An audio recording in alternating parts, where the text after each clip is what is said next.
Hello everyone, आप सबको फिर से आज एक नए वीडियो में स्वागत है। तो आज हम लोग समझेंगे कि पूरे विश्व हिस्ट्री यानी विश्व इतिहास में एक ऐसे व्यक्ति हैं जिनके मरे हुए हम कहें कि 102 बरस हो गया है। और सबसे आश्चर्यजनक बात है कि 102 बरस उनको मरे हुए हो गया और आज तक उनका अंतिम संस्कार कहें यानी दाह संस्कार कहें तो आज तक वो नहीं हो पाया है। तो आखिर वो व्यक्ति कैसे थे, आखिर वो क्या योगदान दिए थे जिसकी वजह से उनकी आज तक 102 मरने के 102 बरस बाद भी उनका दाह संस्कार कहें या उनकी अंतिम संस्कार नहीं हो पाया है। तो इनके बारे में हम लोग आज बेसिक से समझने का प्रयास करेंगे, इनकी क्या कहानी है और इनके पीछे के क्या राज है, उसी चीज़ को आज हम लोग इस वीडियो में समझने का प्रयास करेंगे। तो आप हमारे साथ बने रहें, हम लोग जो भी इससे संबंधित जो भी विषय है उसको काफ़ी बारीकी से और आसानी से हम लोग समझने का प्रयास करेंगे। तो सबसे पहले हम कहें कि पूरे वर्ल्ड में हम कहें कि धीरे धीरे हर देशों जितना भी देश है पूरे विश्व में सब देश चाह रहा था कि राजतंत्र खत्म होकर प्रजातंत्र आए यानी लोकतंत्र आए। और लोकतंत्र आए जिसमें क्या होगा कि सभी लोगों द्वारा शासन होगा। किसी भी देश में अगर लोकतंत्र आता है तो वहाँ पर जनता के द्वारा ही शासन किया होता है और उसमें क्या होता है कि 5 वर्षों के बाद पब्लिक या हम कहें लोगों को एक मौका मिलता है कि अपने मनपसंद किसी भी व्यक्ति को हेड बना सकते हैं। तो ये हम कहें लोकतंत्र की एक काफ़ी खूबसूरती है ये चीज़ें। तो लोकतंत्र तो स्थापित हो गया। उसके बाद का हम विषय कहें कि 2 तरह के किसी भी देश में स्थिति को अपनाया जाता है। अगर कोई देश अगर चाहता है कि अगर हम पूंजीवाद अपनाएं या समाजवाद अपनाएं यानी 2 ठाउट है और भी बहुत सारे हैं, मैंने मेन क्या है कि पूरे वर्ल्ड में लोग यही 2 ज़्यादा देखने को मिलता है, एक तरफ समाजवाद और एक तरफ पूंजीवाद। ये दोनों का अपना अपना हम कहें कि कुछ नियम कानून होता है।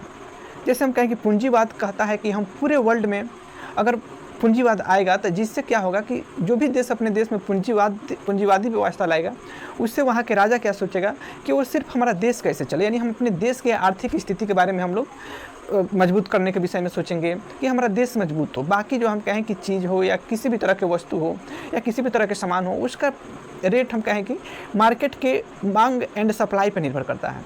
आज पूंजीवादी देशों में वहाँ की सरकार कौन सा वस्तु का कितना मूल्य होगा सरकार कुछ भी तय नहीं करती है। उस मार्केट के डिमांड एंड सप्लाई पर निर्भर करता है कि कोई भी वस्तु का कितना दाम हो सकता है।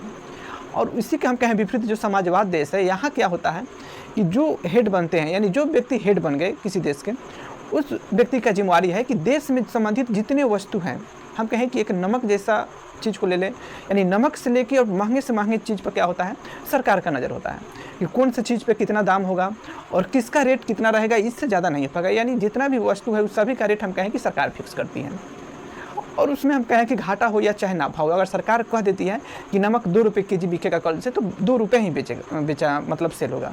तो ये खूबसूरती है समाजवाद की। यानी समाजवाद में क्या होता है कि जितने भी वस्तु है, भूमि है या खनिज है या जितने भी संसाधन हैं उस सभी चीज़ पर डायरेक्ट क्या होता है सरकार का शासन होता है। यानी सब पूंजीवाद और समाजवाद की ये 2 विशेषता है। और वहीं कहें कि पूंजीवादी जो देश है यानी जो देश पूंजीवाद को अपनाया है वहाँ पे हम कहें कि जिनके पास ज़्यादा पूंजी होता है उससे ज़्यादा पूंजी होता है। यानी पूंजीवादी देश के बारे में हम कहेंगे जिनके पास ज़्यादा पूंजी होता है उन्हीं को सभी तरह की सुख सुविधाओं ज़्यादा उपलब्ध होता है। ये पूंजीवाद का व्यवस्था है। यानी पूंजीवाद में आप जितना पूंजी कमा सकते हैं वो उतना ही आपकी स्थिति बेहतर होगा, उतना ही आपके अंदर सुख सुविधा है वो आपको देखने को मिलेगा। परंतु समाजवाद में क्या होता है कि आप जो भी जितने भी व्यक्ति हैं उस देश में सभी को एक समान वेतन, सभी को एक समान किसी भी संसाधन पर अधिकार होता है। यानी जो भी चीज़ है उसी पर सभी समाज के सभी वर्ग के लोगों का अधिकार होता है। यानी यह समाजवाद कहता है। और पूंजीवाद में थोड़ा यही देखने को मिलता है कि जिनके पास पूंजी होता है उनको थोड़ा विशेष फैसिलिटी मिलता है, जिनके पास पूंजी नहीं होता है उनकी स्थिति थोड़ा कमज़ोर होता है। यानी आप समझिए कि पूंजीवाद क्या होता है, समाजवाद क्या होता है। जब इन्हीं 2 व्यवस्थाएँ चल रहा था तो मेन हम कहें कि कार्ल मार्क्स ही एक व्यक्ति हैं जिन्होंने समाजवाद दिया था। यानी उनका कहना था कि समाजवाद जो व्यवस्था है ये काफ़ी बेहतर व्यवस्था है। एक दिन पूरे वर्ल्ड में हम कहें कि समाजवाद आना चाहिए और समाजवाद इसलिए आना चाहिए कि इसमें क्या है कि पूरे हमारे समाज में जितने वर्ग हैं उन सभी वर्गों को इसमें प्रॉफिट या सभी को एक समान बनने का मौका मिलता है। इसमें किसी भी तरह का भेदभाव नहीं होता है। वहीं पूंजीवादी जो देश है उनमें बहुत तरह के भेदभाव, अमीरी गरीबी जैसे भेदभाव देखने को मिलता है। परंतु समाजवादी जो देश है उसमें क्या है कि अगर आप कहीं यात्रा भी करते हैं तो आपके लिए एक समान बोगी होगा, एक समान सीट होगा, यानी सभी चीज़ पर आपका समान अधिकार रहेगा। आपके पास ना ही ज़्यादा खेत रहेगा, ना ही आपके पास किसी भी तरह का ज़्यादा अधिक आपके पास कोई संसाधन होगा। जो भी संसाधन होगा वो सब के लिए एक समान होगा। उसके बाद क्या होता है समाज में कि अगर आप कहीं वर्क करते हैं तो आपका वेतन भी सभी का एक समान होता है। जितना एक वेतन डॉक्टर का है उतना ही वेतन हम कहें कि एक मजदूर को भी मिलता है। ये समाजवाद में मिलता है और इस थ्योरी हम कहें कि कार्ल मार्क्स ने दिया था। तो जो समाजवाद तो कार्ल मार्क्स ने दे दिया, उसके बाद इनकी मृत्यु भी हो गया। परंतु रूस की बात कहें कि पूरे वर्ल्ड में सबसे अधिक क्षेत्रफल किसी के पास है तो रूस के पास है। और रूस की व्यवस्था कहें कि बहुत ज़्यादा ख़राब थी, और रूस के ही रहने वाले व्यक्ति थे लेनिन। इन्हीं रूस की व्यवस्था में पहले से हेड थे, जो कि जार निकोलस द्वितीय थे। तो हम लोग मेन समझेंगे कि आखिर जो व्यक्ति को 2 वर्ष मतलब 100 वर्षों से उनकी जो अंतिम संस्कार नहीं हो पाया है, उन्हीं के बारे में हम लोग विशेष आज हम लोग समझने का प्रयास करेंगे। तो उन्हीं के बारे में समझने से पहले हम लोग समझें कि तो रूस के रहने वाले थे, और रूस का क्षेत्रफल हम कहें कि पूरे वर्ल्ड में सबसे अधिक था। और पूरे वर्ल्ड में अगर सबसे अधिक था तो यहाँ यही चर्चा मिलता है, यहाँ पर यही लोग समझने का प्रयास करते हैं कि जो पूरे विश्व में सबसे अधिक क्षेत्रफल अपने पास रखा है तो इसकी स्थिति भी काफ़ी बेहतर होगा। परंतु नहीं, ऐसा नहीं है। यहाँ पे हम कहें रूस में एक राजा है जिनका नाम हम कहें कि जार निकोलस द्वितीय हैं, जो कि एक अयोग्य शासक है, यानी ये सही से शासन नहीं कर पा रहे थे रूस में।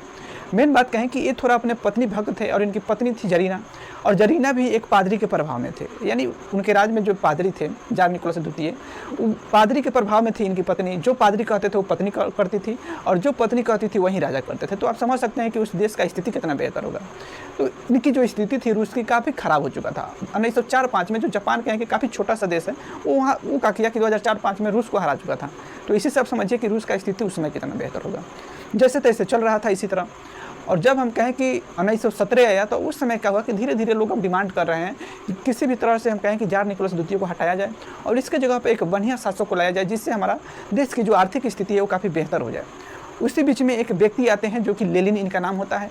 और लेनिन जो थे एक कार्ल मार्क्स के प्रभाव में थे, यानी कार्ल मार्क्स की जो पुस्तक थी, उन्होंने जो समाजवाद की व्याख्या किया था उससे काफ़ी हद तक प्रभावित थे लेनिन, जो कि यह एक मजदूर के बेटा हैं लेनिन। तो लेनिन भी यही सोच रहे हैं कि अगर हम किसी दिन अगर हेड बनते हैं तो हम अपने देश में समाजवाद लाएंगे, और सभी वर्गों को सभी संसाधन पर हम बराबर हक अधिकार देंगे। ये बेचारे सोच रहे थे, परंतु दूर दूर तक इनका कोई चांस नहीं था कि रूस के कभी आने वाले दिनों में शासक भी बनेंगे। परंतु समय का हेरफेर होता है, जैसे तैसे जार निकोलस द्वितीय का अंत होता है, और उसके बाद हम कहें कि लेनिन हेड बनते हैं। और जो लेनिन हेड बने तो ये कहा कि पूरे रूस में जितने भी छोटे थे या बड़े लोग थे, सभी को कहा कि ठोक पीट के बराबर करने का काम किए। जिसके पास 100 बीघा ज़मीन था उनके छीन के, कुछ गरीब जिसके पास 1 कट्ठा ज़मीन नहीं था उनमें बांटना शुरू किए। किसी के पास बहुत अधिक ज़्यादा फैसिलिटी था उसको बांट के एक सार्वजनिक जगह पर लाकर कर दिया कि उसमें जितने भी लोग हैं सभी लोगों को बराबर बराबर हक दिया जाए, और सभी लोग बराबर से रहें। और पूरे रूस में कहें कि एक व्यवस्था, एक थ्योरी लिया दिया, यानी जितने भी लोग थे उन सभी लोगों को समान हक अधिकार दिला दिया, सभी के पास समान जो भूमि था उनको दिला दिया। और यहाँ तक क्या किया कि जितने भी उनके देश में जो भी वस्तु था, या जितने भी हम कहें कि खाने पीने से संबंधित जो वस्तु था, चाहे पहनने वाले जो वस्तु था, सभी का रेट भी फिक्स किया वहाँ के सरकार।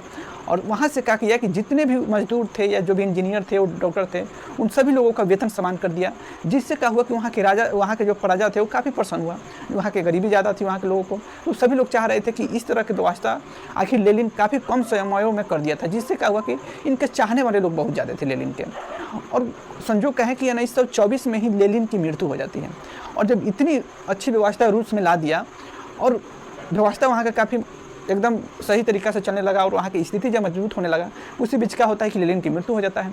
और जब लेनिन की मृत्यु हो जाता है तो वहाँ पे पूरे देश से लोग इतने चाहने वाले थे लेनिन को। तो जब इनकी मृत्यु हुई 1924 में, तो लेनिन के इतने चाहने वाले लोग थे कि समझिए इनकी दाह संस्कार तक नहीं होने दिया वो लोग। और जैसा ही उनकी मृत्यु हुआ उसके बाद में उनके ऊपर एक लेप लगा दिया गया। अगर किसी भी डेड बॉडी को आप रखते हैं बिना कोई हम कहें कि केमिकल के अगर रखते हैं तो जल्दी ही उसमें से बदबू आने लगता है। तो उसके लिए उसमें क्या किया गया, एक लेप को लगाया गया जिसका नाम हम कहें कि फॉर्मेलिन एक लेप है, जिसको लगा देने से क्या होता है कि कोई भी मांस या किसी भी हम कहें कि सड़ने वाले पदार्थ में अगर उसको लगा देते हैं तो उसको काफ़ी लंबे समयों तक संरक्षित किया जा सकता है। और वहीं क्या किया गया कि लेनिन के पूरे शरीर में उस लेप को लगाया गया फॉर्मेलिन, और वहाँ से हम कहें कि उस समय से लेकर और आज तक उसी लेप के माध्यम से उनकी जो बॉडी है एकदम ताज़े, आज भी अगर देखा जाता है तो थोड़ा भी उसमें से बदबू या किसी भी तरह के गंध उसमें से नहीं आता है। तो वो हम कहें कि इस केमिकल का कमाल है जिसकी वजह से आज तक उसको संरक्षित रखना संभव हुआ है। और हम कहें कि लगभग 102 वर्ष हो गया है, तो आगे भी प्लान यही बन रहा है कि अब बहुत दिन तक हो गया, ज़्यादा दिन तक रखना भी सही नहीं है। तो हो सकता है कि आने वाले दिनों में उनकी जो अंतिम जो यात्रा है या अंतिम उनकी संस्कार है वो हो सके, परंतु अभी तक तो नहीं हो पाया है। तो ये रहा जो कि लेनिन से संबंधित जानकारी था, जो कि इनकी मरे हुए हो गया 102 वर्ष, और अभी तक उनकी डेड बॉडी को उसी तरह संरक्षित किया गया है, लेप लगा के रखा गया है, जिससे कि वहाँ की एक संग्रहालय में रखा गया है, जिससे कि वहाँ के बहुत सारे लोग बाद में देखने भी आते हैं कि आखिर लेनिन कैसे थे, तो लोग देखते भी हैं। और हम कहें कि आगे देखिए क्या होता है उनकी, कहें कि अंतिम जो दाह संस्कार जो होने वाला है होगा या नहीं होगा, कि उसी तरह से रहेगा, वो आगे जिस तरह का अपडेट आएगा उसको हम लोग देखने या समझने का का प्रयास करेंगे। फिलहाल अभी किसी भी तरह का अपडेट नहीं है, तो फिर मिलते हैं कोई नेक्स्ट वीडियो में कोई ऐसा जानकारी लेकर। उनके लिए जय हिंद, जय भारत।